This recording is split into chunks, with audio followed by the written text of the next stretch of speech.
इंडोनेशियामधल्या Flores प्रांतात झालेल्या शक्तिशाली भूकंपानंतर विध्वंसाची दृश्य आता दिसू लागली आहेत। अनेक गावांमध्ये घरं जमीनदोस्त झाले आहेत, तर अनेक इमारतींचं नुकसान झालंय। रस्त्यांनाही पडल्या भेगा। नागेको प्रांतातील 2000 लोकांसह करण्यात आले स्थलांतर। इंडोनेशियाच्या नुसा तेंगारा प्रांतामध्ये 7.7 रिश्टर स्केल तीव्रतेचा भूकंप। शक्तिशाली भूकंपानंतर रुतेंग जनरल हॉस्पिटलचं मोठं नुकसान आणि त्यामुळे रुग्णांवर रुग्णालयाच्या बाहेर उपचार करण्याची वेळ। येमेनीतल्या हुती बंडखोरांविरोधात सैन्याची मोठी कारवाई। हुती बंडखोरांच्या गाडीला ड्रोननं केलं लक्ष्य।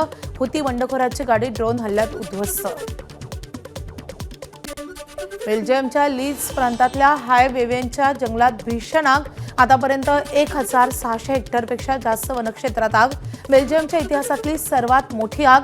आगीवर नियंत्रण मिळवण्याचं काम सुरू। स्पेनच्या पेनास दे रिग्लोसमध्ये लागलेली आग वेगानं पसरतेय। आग शहराच्या दिशेनं वेगानं पसरत असल्यानं प्रशासनाची चिंता वाढली। ऐतिहासिक वास्तू असलेल्या दिशेनं आग पसरतेय। 8व्या आणि 18व्या शतकातील 2 प्रसिद्ध मठ आगीच्या भक्ष्यस्थानी पडण्याची शक्यता। प्रशासनाकडून आगीवर नियंत्रण मिळवण्याचे प्रयत्न सुरू। अमेरिकेच्या फिनिक्स विमानतळावर मोठा अपघात टळला। एकाच फ्लाईट नंबरची 2 विमानं समोरासमोर आल्यानं गोंधळ। एअर ट्रॅफिक कंट्रोलरच्या प्रसंगावधानामुळे शेकडो प्रवाशांचे प्राण वाचले। विमानातील सर्व प्रवासी आणि कर्मचारी सुरक्षित। स्पेनच्या सीमेवरील सेउटाजवळ शेकडो मोरोक्कन निर्वासितांनी पुन्हा एकदा सीमा ओलांडण्याचा प्रयत्न केलाय। मोरोक्कोच्या आंतरराष्ट्रीय सीमेवरील सुरक्षा दलांनी घुसखोरीचा प्रयत्न हाणून पाडलाय। सीमेवरील परिस्थिती नियंत्रणात आणण्यासाठी हेलिकॉप्टरमधून अश्रुधूर सोडण्यात आले। शेकडो बेघर पॅलेस्टिनींनी गाझा शहरातील देर अल बलाह येथे घेतला आश्रय। ते सध्या पाणी आणि अन्न यासारख्या मूलभूत गरजांसाठी संघर्ष करतायत। दिवसातून एकदाच ते कमी पाणी मिळत असल्याची निर्वासितांची तक्रार। मुसळधार पावसामुळे जपानची राजधानी टोकियोच्या पूर्व भागात पूर। या नैसर्गिक आपत्तीत आतापर्यंत 5 जणांचा मृत्यू झाला असून हजारो लोक विविध भागांमध्ये अडकून पडलेत। चिबा प्रांतात सर्वाधिक पावसाची नोंद। आसामच्या गुवाहाटीमध्ये झालेल्या मुसळधार पावसामुळे अनेक भागांमध्ये पाणी साचलंय। बेल्टोला परिसरातील रस्त्यांना नदीचं स्वरूप। सततच्या पावसामुळे अनेक ठिकाणी गुडघ्यापर्यंत पाणी साचलंय। अरुणाचल प्रदेशातल्या अंजॉ या जिल्ह्यामध्ये मुसळधार पावसामुळे पूरसदृश परिस्थिती। संततधार पावसामुळे अनेक भाग पाण्याखाली। प्रशासन आणि आपत्ती व्यवस्थापन पथकं परिस्थितीवर लक्ष ठेवून। सिक्कीममधल्या ग्यालशिंग इथे मोठं भूस्खलन। डोंगराचा एक मोठा भाग अचानक कोसळला आणि त्यामुळे रस्त्यासह आजूबाजूचा परिसर गाडला गेलाय। सततच्या पावसामुळे डोंगराळ भागात भूस्खलनाचा धोका वाढतोय। छत्तीसगडमधल्या कोरबा इथे सततच्या पावसामुळे बांगो धरणातील पाणी पातळीत वाढ। वाढत्या पाणी पातळीमुळे धरणाचे 7 दरवाजे उघडले। बांगो धरणातून अंदाजे 25,000 क्युसेकनं पाण्याचा विसर्ग। नदीकाठच्या गावांना सतर्कतेचा इशारा। मध्य प्रदेशच्या चित्रकूट शहरातल्या डोंगराळ भागात झालेल्या मुसळधार पावसामुळे मंदाकिनी नदीची पाणी पातळीत वाढ। मंदाकिनी नदीच्या काठावरील रामघाटावरील सर्व दुकानं पाण्याखाली। सुरक्षेच्या कारणास्तव रामघाटावर पोलीस बंदोबस्त तैनात। राजस्थानच्या धौलपूरमध्ये काही तासांच्या मुसळधार पावसामुळे शहरातील रस्ते जलमय। शहरातील अनेक भागांमध्ये 2 ते 3 फूट पाणी। जगन चौक, हरदेव नगर, तलैया, संतत रोड यासह शहरातील अनेक भागांमध्ये 2 ते 3 फुटांपर्यंत पाणी। अन्न व औषध प्रशासनातील अधिकारी आणि कर्मचाऱ्यांना स्वातंत्र्यदिनी देण्यात आलेल्या जंक फूडवर बंदी। कर्मचाऱ्यांना देण्यात आली केळी, सफरचंद आणि संत्री। नागरिकांना सुरक्षित आणि पौष्टिक अन्न मिळणं हीच खरी अन्न स्वायत्तता असल्याचं तुकाराम मुंढेंनी केलं स्पष्ट। सांगलीच्या कुपवाडमध्ये कचरा टाकण्याच्या वादातून महिलेची चाकूनं वार करून हत्या, तर महिलेच्या पतीच्या डोक्यात हातोडा मारण्यात आल्यानं तोही गंभीर जखमी। मनीषा केसरेकर असं मृत महिलेचं नाव। आरोपी अब्दुल शेखला अटक। हा हल्ला जिहादी वृत्तीतून झाल्याचा भाजपचे आमदार गोपीचंद पडळकरांचा आरोप। आरोपीचे एन्काउंटर करण्याची पडळकरांची मागणी। जिहादी प्रवृत्तीची ही मानसिकता आहे, अत्यंत घाणेरडी वृत्ती आहे आणि त्यामुळं हे कुठंतरी थांबलं पाहिजे। SP साहेबांनी तात्काळ ह्या सगळ्या विषयामध्ये एकतर फास्ट ट्रॅक कोर्टामध्ये चालवा नसेल तर याचा एन्काउंटर करून टाका ना. आपली ठेवताय कशासाठी कारण नसताना. नंदुरबारमधील बालकांवर लैंगिक अत्याचार करणाऱ्या आरोपी चेतन कोळी विरोधात आणखी एक गुन्हा दाखल. पोलीस कोठडीत वाढ होण्याची शक्यता. आरोपी चेतन कोळी हा 2022 पासून लहान बालकांवर लैंगिक अत्याचार करून त्यांना ब्लॅकमेल करत असल्याचा आरोप. त्याच्याजवळ 662 व्हिडिओ असल्याची माहिती. परभणीच्या पाथरीमध्ये शिवसेना आणि काँग्रेसमध्ये जोरदार संघर्ष. काँग्रेसच्या माजी आमदार बाबाजानी दुर्राणी यांच्यावर 243 कोटींचा भ्रष्टाचार केल्याचा शिवसेनेचा आरोप. आमदार सईद खान यांनी केला भ्रष्टाचाराचा आरोप. 243 कोटीचा भ्रष्टाचार यांनी माजी आमदार बाबाजानीनं केलेला आहे. 35 वर्ष अगोदर त्यांना 36 एकर जमीन होती, आता 1200 एकर जमीन झाली. आज बाबा टावर गृहनिर्माण संस्थेमध्ये सर्व्हिस रोडवर बांधला. त्याच्यावर पण SIT लागलेली आहे. त्याच्यावर मोठी कारवाई होणार आहे लवकरच.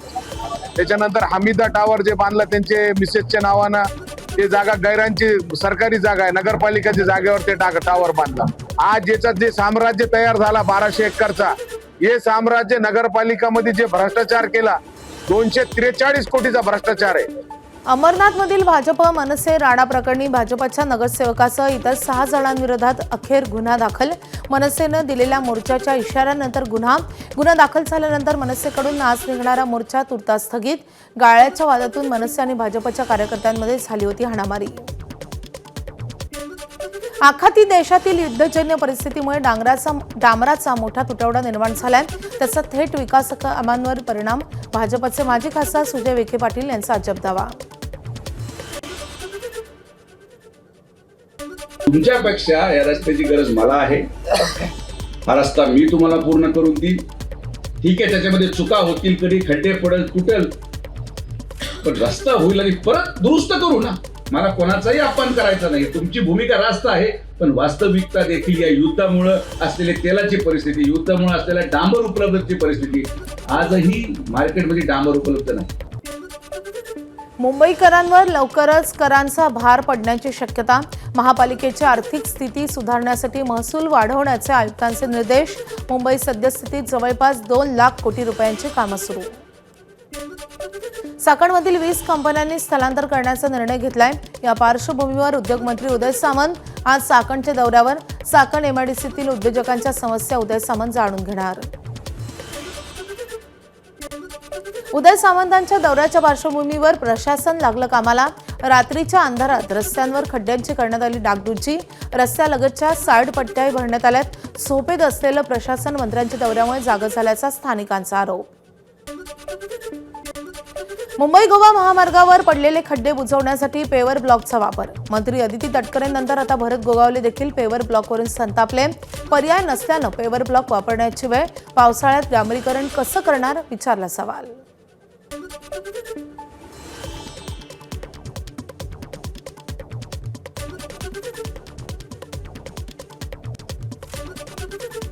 ऑलरेडी एक रिंग बनवली.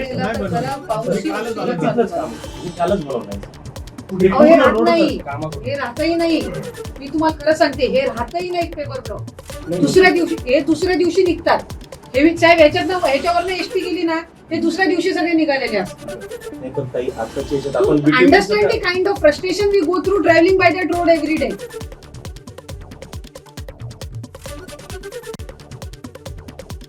जर काढायची असेल, आता डांबरीकरण करू शकत नाही, पाऊस आहे, मग दुसरा पर्याय काय आहे?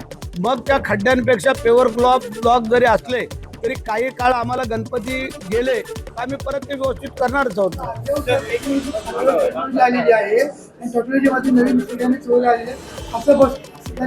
त्याचा पण तो विचार करू आम्ही, त्याची काळजी करू नका, पण जनतेला अडचण होणार नाही असे आम्ही शक्यतो व्यवस्था करतो. सिंहस्थ कुंभपर्व पुस्तिकेवर मंत्री गिरीश महाजन यांचा पालकमंत्री असा उल्लेख. सिंहस्थ कुंभपर्व पुस्तिकेचं काही दिवसांपूर्वी मंत्री गिरीश महाजन यांच्या हस्तेच करण्यात आलं होतं अनावरण.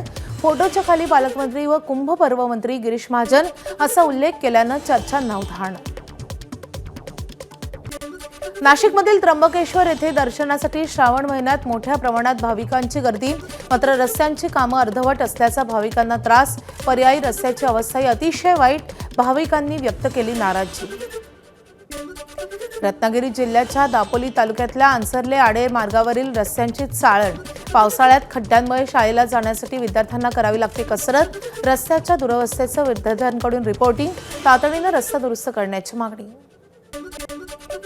पुणे रायगड जिल्ह्याला जोडणारा महत्त्वाचा मार्ग असलेला ताम्हिणी घाट अखेर वाहतुकीसाठी खुला. रस्त्याचं रुंदीकरण आणि मजबूतीकरणाचं काम युद्धपातळीवर सुरू. सध्या हलक्या वाहनांना घाटातून प्रवेश सुरू. उल्हासनगरात टी गेटर जीन्स कारखान्याची भिंत कोसळली आहे. जीन्स रोलचा अतिदाब वाढल्यानं भिंत कोसळल्याची माहिती. सुदैवानं कुणाला दुखापत नाही. मोठी जीवितहानी टळली. धाराशिवमध्ये हरित धाराशिव मोहिमेअंतर्गत 12 तासात 10 लाखाहून अधिक देशी वृक्ष लागवड. वृक्ष लागवडीची गिनीज वर्ल्ड रेकॉर्डमध्ये नोंद. अभिनेते सयाजी शिंदे यांच्या उपस्थितीत कार्यक्रम. खासदार ओमराजे निंबाळकरांनी झाडं लावण्याचा संकल्प केला होता, त्याचं काय झालं? भर कार्यक्रमात सयाजी शिंदेंनी विचारला सवाल. ओमराजे यांनी व्यासपीठावरच वृक्ष लागवडीचा पुरावा दाखवलाय. सयाजी शिंदेंच्या टोलेबाजीची सर्वत्र चर्चा. ते एकदा म्हणाले 5 लाख निवडून मताने आलं, मी 5 लाख रोपं लावणार आहे. ही पेपरमध्ये बातमी बघून मी त्यांना भेटायला आलो होतो. लावली ते म्हणतात एकदा चेक करायला पाहिजे, असं कुठला विश्वास नाही ठेवणार.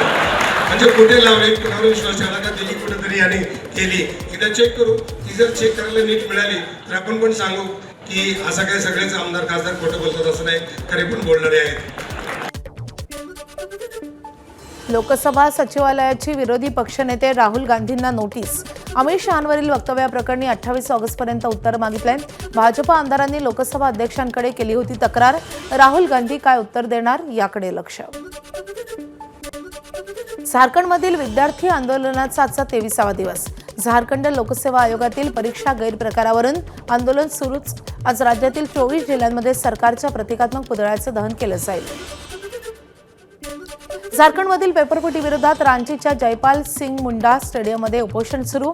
काहीही झालं तरीही मागण्या पूर्ण होणार नाहीत तोपर्यंत माघार न घेण्याचा आंदोलकांचा इशारा. ज्येष्ठ अभिनेते नसरुद्दीन शाह यांचा रांचीतील विद्यार्थ्यांना पाठिंबा. विद्यार्थ्यांच्या आंदोलनाला बळ देण्यासाठी त्यांनी सोशल मीडियावर कविता पोस्ट केली आहे. केरळच्या शबरीमलामधील प्रसिद्ध अयप्पा मंदिर आज खुलं होणार. 5 दिवसांच्या पूजेसाठी मंदिराचे दरवाजे भाविकांसाठी उघडले जाणार. 21 ऑगस्टला पूजेनंतर पुन्हा मंदिराचे दरवाजे बंद होणार.